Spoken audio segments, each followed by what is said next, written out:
Doubt रहता है कि जब हम कोई भी सेशन लेकर आते हैं, स्पेशली जब एमसीक्यू सेशन होता है या कोई सब्जेक्ट के रिगार्डिंग होता है, तो उनको लगता है कि सर ये क्या इस पर्टिकुलर एग्ज़ाम के लिए है, या हम कोई दूसरा पेपर या कोई दूसरा एग्ज़ाम हम टारगेट कर रहे हैं तो वो हमारे लिए बेनिफिशियल होगा या फिर नहीं। बहुत ही आसान और शॉर्ट भाषा में यहाँ पर आपको बताने वाला हूँ।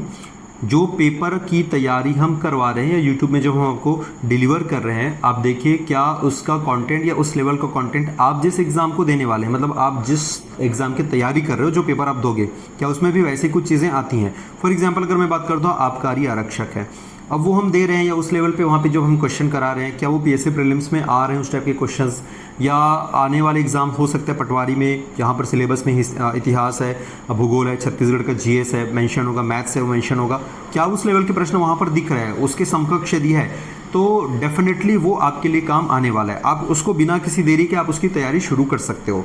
आप ये समझिए कि पर्टिकुलर आपको हर चीज़ों के लिए अलग से मेहनत करने की आवश्यकता नहीं है। हाँ, अगर हम बात करते हैं कि फॉर एग्जांपल जैसे प्रयोगशाला परिचारक की हमने बात करी, वहाँ के जो साइंस के जो क्वेश्चंस होंगे वो टोटली डिफरेंट होने वाले हैं। क्यों डिफरेंट होगा? इसलिए डिफरेंट होगा क्योंकि वहाँ पर आप देखेंगे कि साइंस में बहुत बड़ा सेक्शन आने वाला है, मतलब पर्टिकुलर अगर आप बात करोगे तो 60 मार्क्स का पहले साइंस आने वाला है। और जैसे अगर कुछ और पेपर होते हैं जैसे कि एनईटी नेट की यहाँ पर हम बात कर लेते हैं, तो नेट में भी जैसे आप इतिहास, भूगोल या कुछ दूसरे सब्जेक्ट से दे रहे हो, उसका लेवल भी थोड़ा अलग होता है क्योंकि वो सब्जेक्ट एक्सपर्ट या सब्जेक्ट पर्टिकुलर किसी एक विशेष सब्जेक्ट को फोकस करता है। तो आप लोग सबसे पहले इस बात का ध्यान रखना कि जो भी पेपर आप यहाँ पर दे रहे हो उसमें आप ये ज़रूर आप मैच करिएगा कि उसके नंबर ऑफ क्वेश्चंस क्या होने वाले हैं, उसके सिलेबस क्या होने वाला है।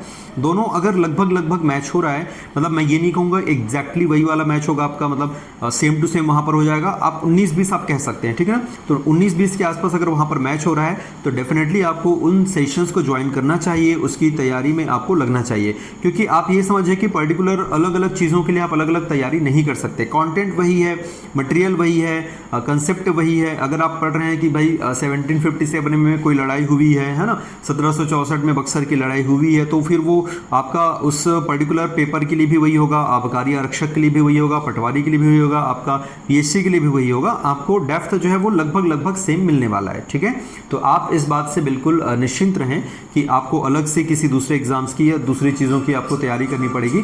आप बस हमेशा अपने लक्ष्य के प्रति जो है सजग रहें और आप हमेशा कंसिस्टेंट रहें। जैसे कि आप सभी को पता है कि हमारे इस यूट्यूब चैनल पर अभी लाइव क्लासेस चली रही है, मतलब आप सभी के लिए ये सेशन हम लेकर आ रहे हैं। सुबह जो है मॉर्निंग में 8 बजे आपको आरिफ सर मिलेंगे, सुबह 11 बजे खिलेश सर, और शाम को 6 बजे मैं मिलूंगा।